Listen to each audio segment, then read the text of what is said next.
Hey everyone, Jeremy here, and today we're going to get to know the Manila cruise port and what is possible to achieve if you just want to head out on foot from the cruise port area. Now, as the title of this video suggests, this is more about really what you want to do on your own for those people that just like to get out and adventure and enjoy the journey between the sites as much as the sightseeing itself. So for many first-time visitors to Manila, it may seem like an incredibly overwhelming place to navigate based on the sheer size and the scale of the city. Now, a quick Google search will indicate a city of 15 million people ballooning from 1.5 million as recently as 1950. In fact, Manila is somewhat of a loose term. Manila is often the term for Metro Manila. However, the greater metropolitan area of the nation's capital is actually 16 combined cities. Overall, the city has a population density 50% higher than New York City, so we're talking about a lot of people. However, the immediate district that we're covering today, and the one that is closest to the cruise port, has a much more manageable 2 million, and also conveniently contains many of the city's must-see sites from a tourism perspective. Now, this is really what sets Manila apart from other national capitals accessible from cruise ports in Asia by the fact that it's actually possible to walk into the city. For example, Bangkok is a 2.5-hour drive from the cruise port of Lam Shabang. Hanoi is a 2.25-hour drive from Ha Long Bay, and Beijing is a 3-hour drive from the cruise port of Tianjin. When they were building the Forbidden City in the early 15th century, no one was really thinking to themselves, how can we make this as accessible as possible for cruise ship visitors 500 or 600 years later? So that's really what makes Manila special in that respect. You can step off the ship, and if you are relatively active, you can walk into its historic downtown core without the need for additional transportation, and you can walk in, as I say, right from the port. Now, speaking of the cruise port, let's now take a look at where you'll be arriving into.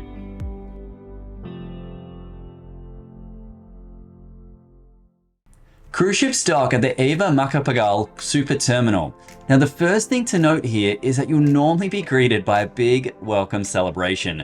So don't miss your arrival into the port, as you normally have dances and music on the pier, which always makes for a nice memory of your time in the Philippines. Now, this is more than just a celebration of a cruise ship visiting, however. Most major cruise lines have a significant percentage of their onboard staff coming from the Philippines. And whilst they come from all over the country's 7,000 plus island archipelago, many do live in the greater Manila area.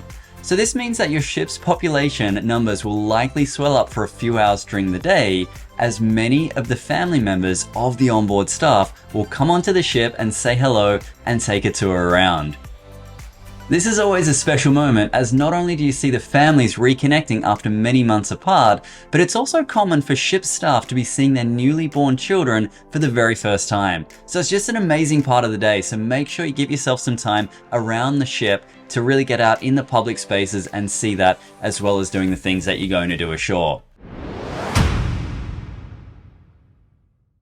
Now, as far as the port facilities go, you are docked at a working port area with lots of adjacent piers and shipping traffic.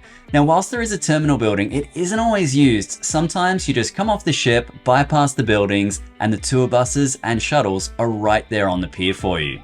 There normally isn't really any tourism information or maps available at the port, so it is advisable to download an offline map onto your phone, either Google Maps or an app like Maps.me, which is the one that I use, because these are essential if you're planning on walking around on your own in a big city.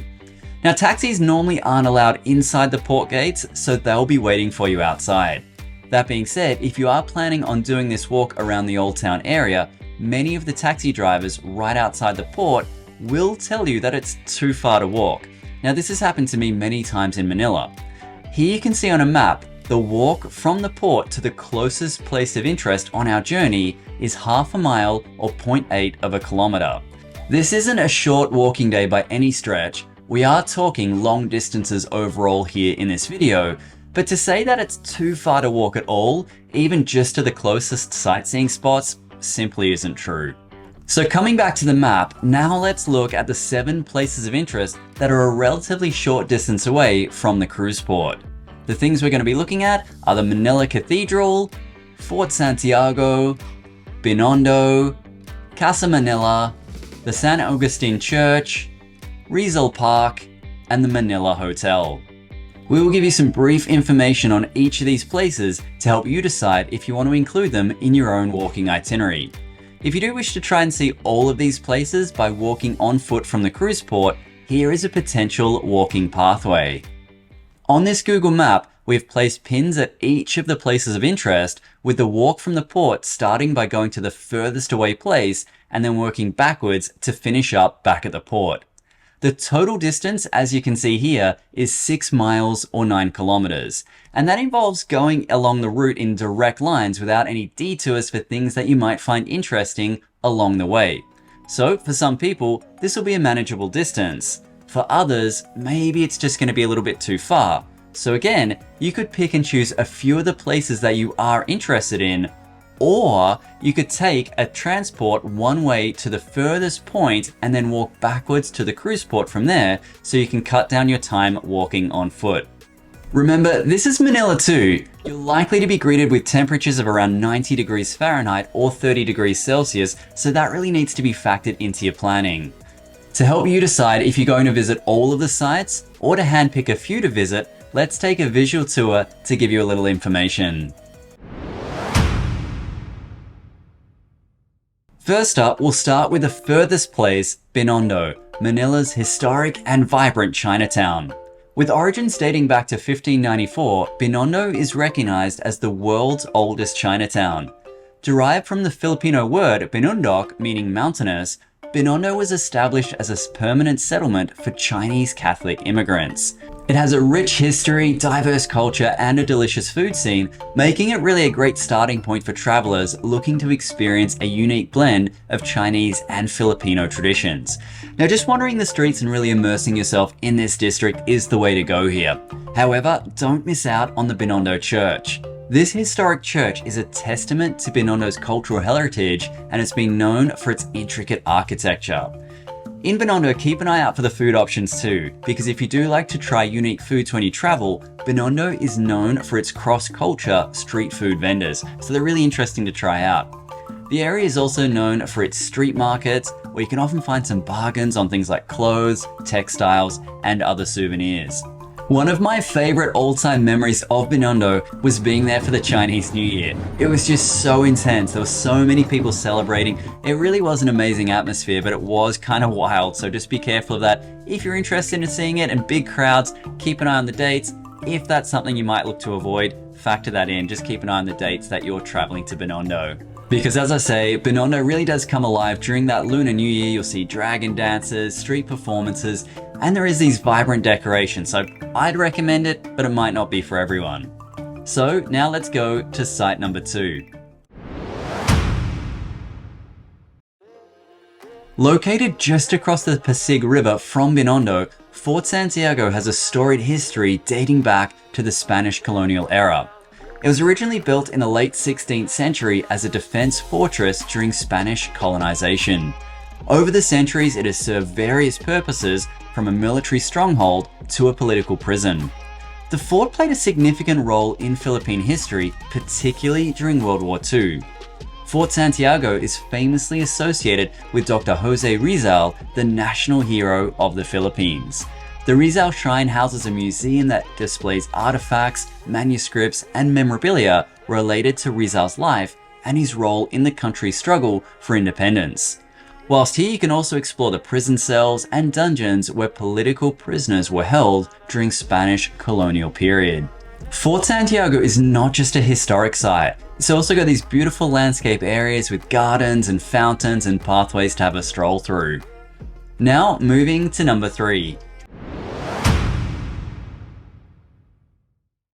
The Manila Cathedral, officially known as the Minor Basilica and Metropolitan Cathedral of the Immaculate Conception, is a significant religious and historical landmark in the heart of the old walled town of Intramuros.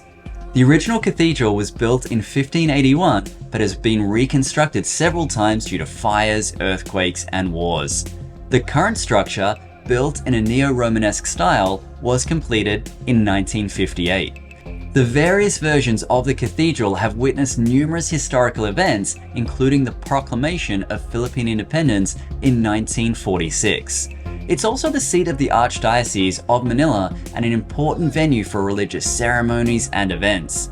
The cathedral is generally open to visitors daily, with varying hours for masses and other religious activities, so just keep an eye on that on the day that you're visiting. Now for the next site, we just head 3 blocks over. Site number 4 is Casa Manila. Situated in the heart of Intramuros, Manila's historic walled city, Casa Manila is a beautifully restored Spanish colonial house that offers visitors a glimpse into the Philippines' rich cultural and architectural heritage. It is a replica of an 18th century Spanish colonial house, showcasing the opulence and the lifestyle of the Manila elite during the Spanish colonial period. Now, the house is a fusion of Spanish, Filipino, and Chinese architectural influences, featuring intricately carved wooden furniture, grand staircases, and charming courtyards.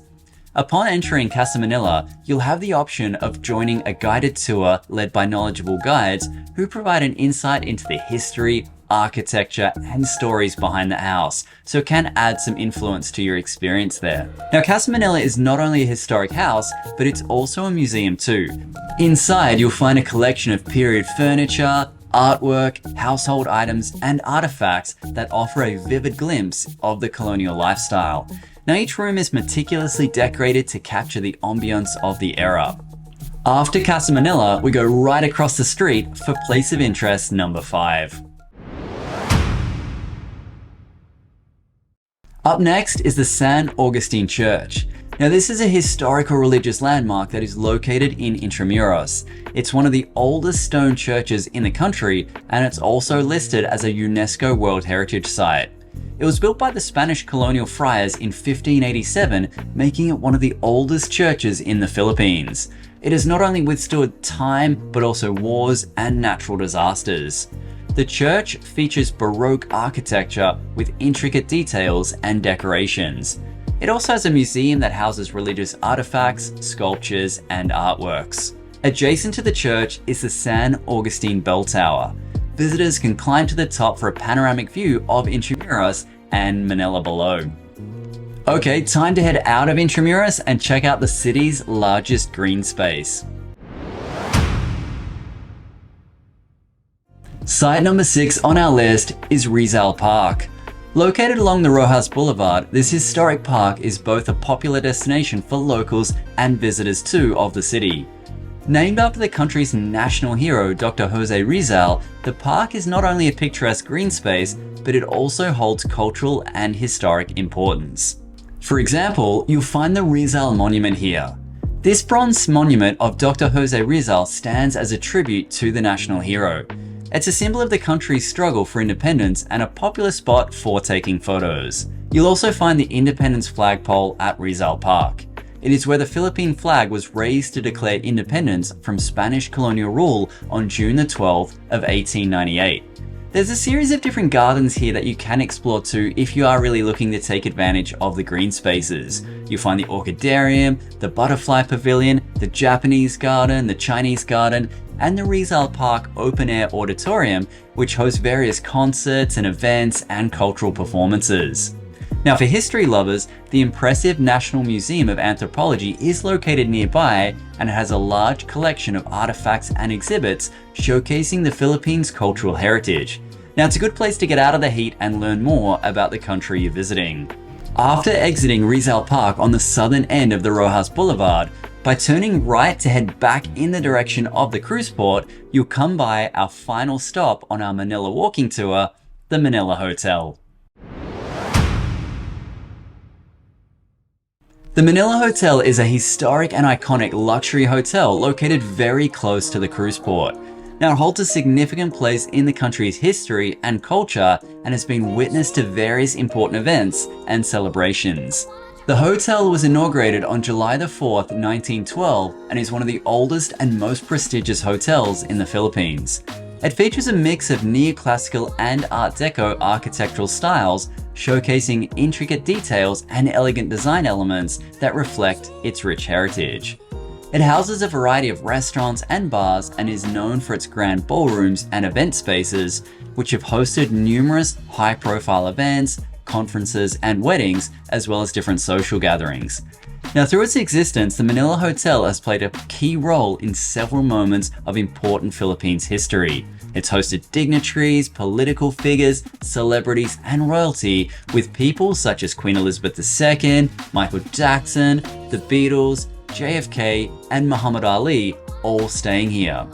You can call in for a visit for a cocktail at the bar or lunch if you wish. It's normally a good spot to get access to Wi-Fi too if you need it. Now, after visiting the hotel, it's time to head back to the cruise port. So that is our suggested walking tour of Manila. So let's recap some key pointers to aid in a successful day. Now, walking potentially over 6 miles or 9 kilometers isn't really going to be for everyone. So if you do want to take a taxi to the furthest point and then walk back to cut down part of the journey, but still take in the sights, try to pay in local currency, the Philippine peso. It is much more expensive to try to pay in US dollars. Now, I've taken many taxis in Manila with friends from the Philippines there at the time, and just because I've been there, the drivers will still try and take a higher fare in US dollars rather than the Philippine peso. So a tip, know your currency exchanges in advance. At the time of recording this video, $1 US was equal to around 55 Philippine pesos. Next, download an offline map onto your smartphone. So I recommend either using Google Maps or the one that I prefer, which is Maps.me. So it's basically a free app on your phone where you can download that map and then it'll work offline without phone service as you're exploring the port.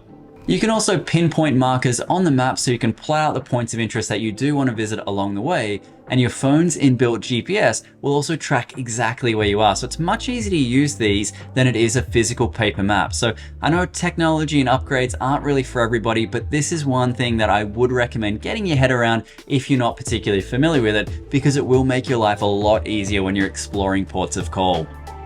Also an important one, be careful of traffic, especially when coming back along the Rojas Boulevard, because it's always super busy.